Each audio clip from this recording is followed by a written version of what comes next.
American people reward these despicable, disgusting political tactics from a party that has no plan to make your life better?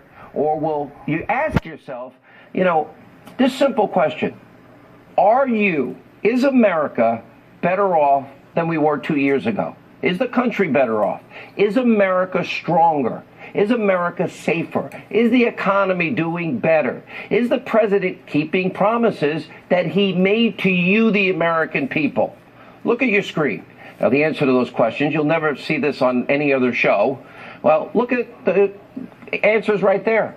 Overwhelming success. The unemployment rate in this country dropped to its lowest level in nearly 50 years. 1969, the Mets won the World Series. It's now at 3.7%. Hispanic unemployment in America, all-time low. We're seeing historic unemployment lows for African Americans, Asian Americans, Hispanic Americans, women in the workforce, youth unemployment. We have record low unemployment now in 14 states out of our 50 states.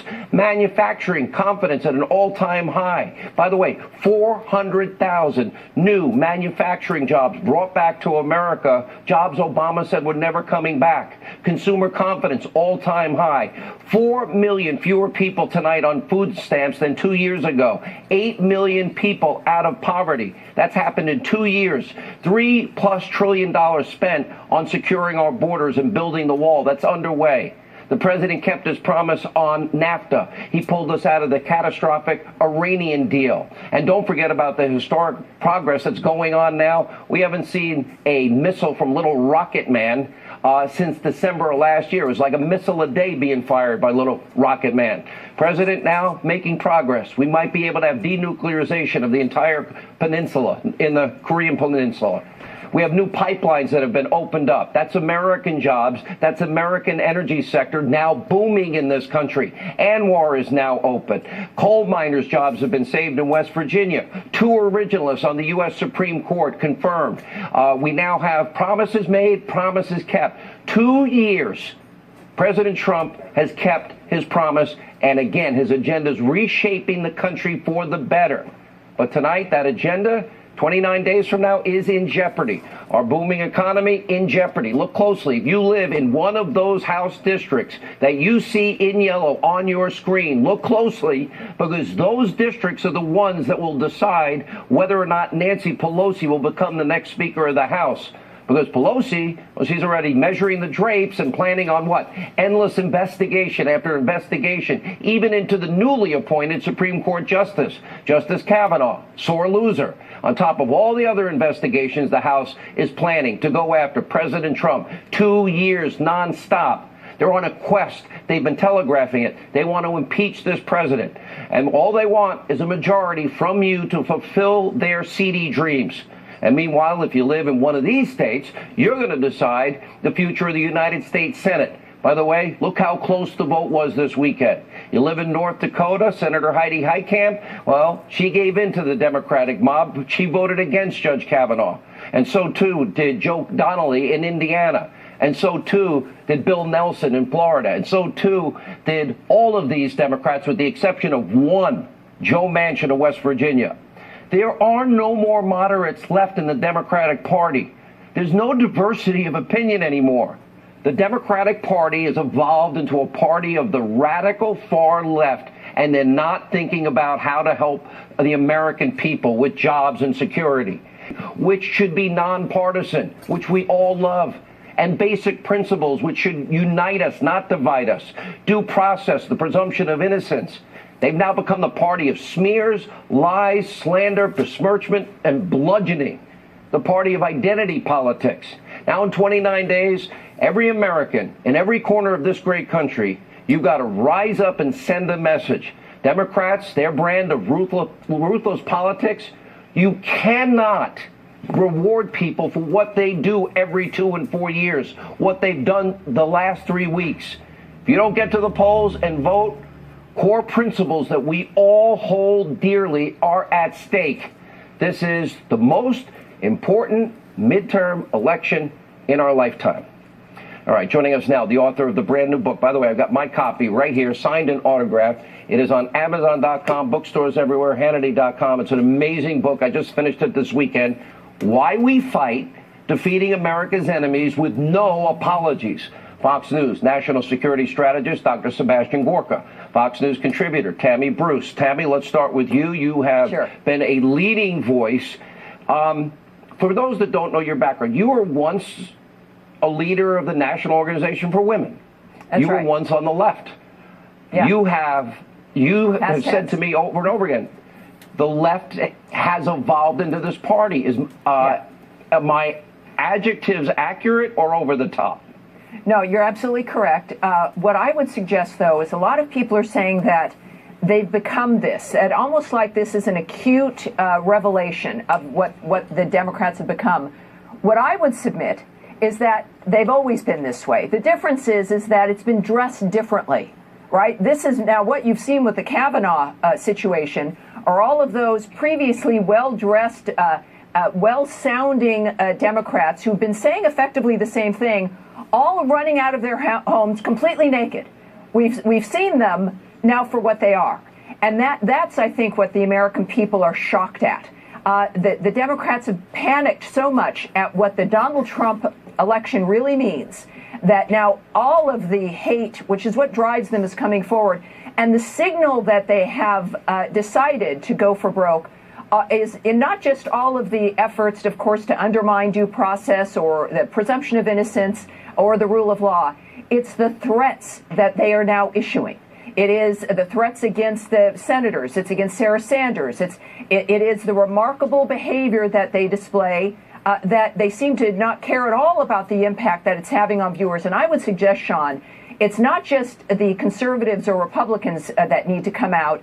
I know that classical liberals are as appalled at what has transpired.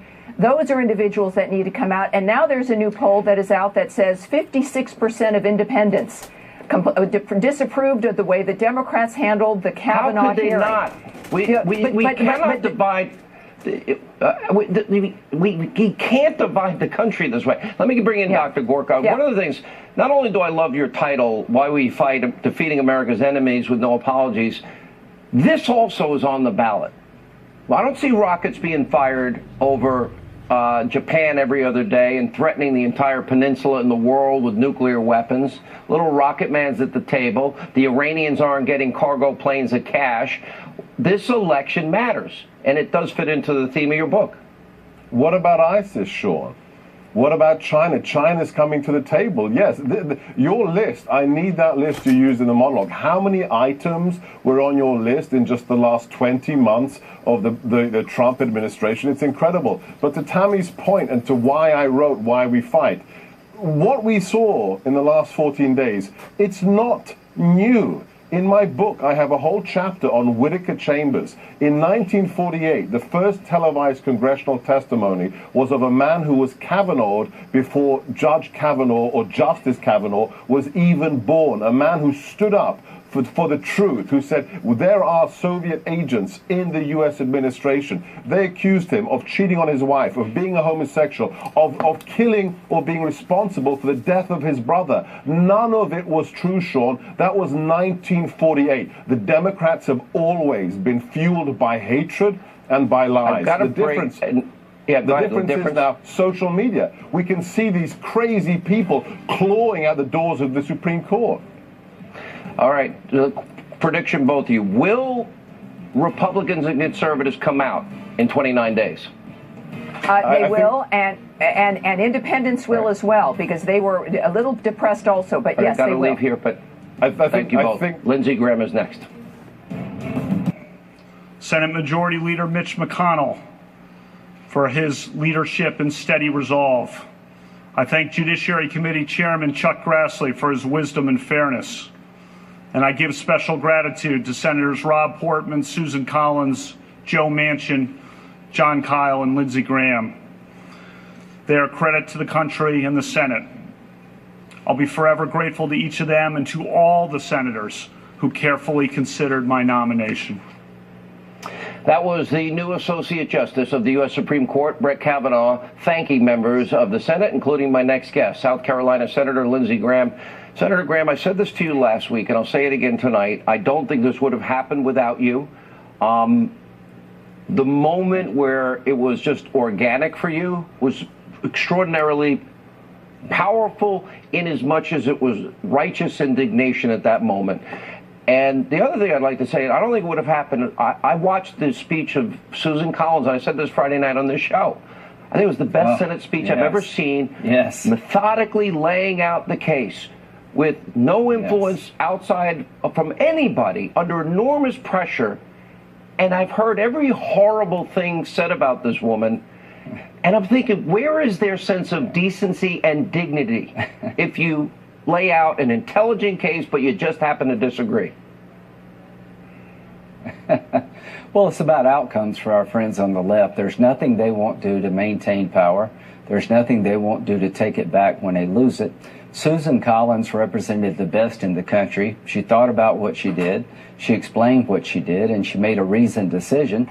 The people on the other side were going to destroy Kavanaugh if we let them, to the extent that my intervention helped a good man who was being railroaded and humiliated. I'm pleased. And to President Trump, thank you for sticking by Brett. To Brett, thank you for having the courage to stay in there when a lot of people are quit. I'm forever grateful to both Brett Kavanaugh and President Trump. What I see now in people, a level of energy and enthusiasm and just raw, we're not going to put up with this, that I think is ignited around the country. I don't know the impact it'll have on the country in 29 days, but considering that we see every 2-4 years and every confirmation these tactics, we can't reward this behavior because we'll just get a lot more of it. I think that's what Susan was understanding, is that if she legitimized this process, God help the next person to be nominated for the Supreme Court. If we legitimize this process, the rule of law gave way to the mob rule. The Hirano standard is horrific. What was insulting is the way that the senator from Hawaii took everything we hold near and dear. By the way, and threw it Senator, over you shouldn't be saying that. like You should Kavanaugh, shut up and sit down, Trump. she said. She said men should shut up and sit down. Shut up, Senator, and sit down. The only thing that goes for me, too. Yeah, thank you. I appreciate it. Thank you very much. And it's probably right half the time. But the people of South Carolina gave me my voice, not the senator from Hawaii. And I chose to use it in a fashion that I thought, I think what a lot of people were thinking. And Senator Collins gave the best explanation why a reasonable person would vote for Judge Kavanaugh. And we're going to take this to the ballot box. 29 days from now, you got a decision to make, America. Do you want to live in the world of Senator Hirano, where you're guilty until proven innocent because you're a Republican, you don't have a presumption of innocence? Or do you want to live in the Susan Collins world, where you'll actually be heard, listened to, and evaluated? You know, Senator, I've been in this game. I'm now starting my 23rd year at Fox tonight, and 30 years on radio. I've been pretty lucky. I've been waiting any minute for it all to come crashing down like everyone else.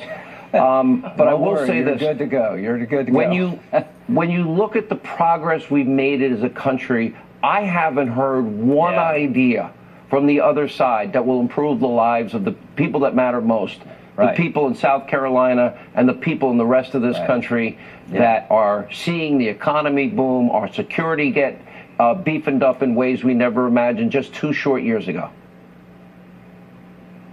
Well, there's 2 issues in this election. Everything else has kind of gone by the wayside. Are you okay with what they did to Kavanaugh? Is this the America you want to pass on to your children? We want women to be heard and respected. Dr. Ford was heard. She was respectfully treated. But we also want a constitutional process that protects all of us, not just Republicans, not Democrats, but all of us. And here's the other question on the ballot. What do you have to lose? Well, I tell you what, if we lose, you got a lot to lose. You're going to have a smaller military. You're going to have a bigger government. You're going to have less money in your pocket. If they win, you're going to have a bunch of people who are organized around the idea of hating Trump. So I would say there's a lot to lose if you turn over power to my Democratic colleagues. There's a lot to lose in this election, and I hope you understand that. All right, Senator Lindsey Graham, I don't know if this would have happened without you. You did your constituency in South Carolina. You served them well. You served the country well. We are forever in your gratitude for that. Thank you, sir. All right, when we come back, a lot of breaking news on the deep state. We're going to have so much news this week. You're going to want to stay with us. I know what it is. I'm just not allowed to give away my sources. But we're going to give you a preview of coming attractions. Alan Dershowitz, Greg Jarrett, Sarah Carter, all coming up. We're glad you're with us on this busy Monday breaking news night. Stay with us.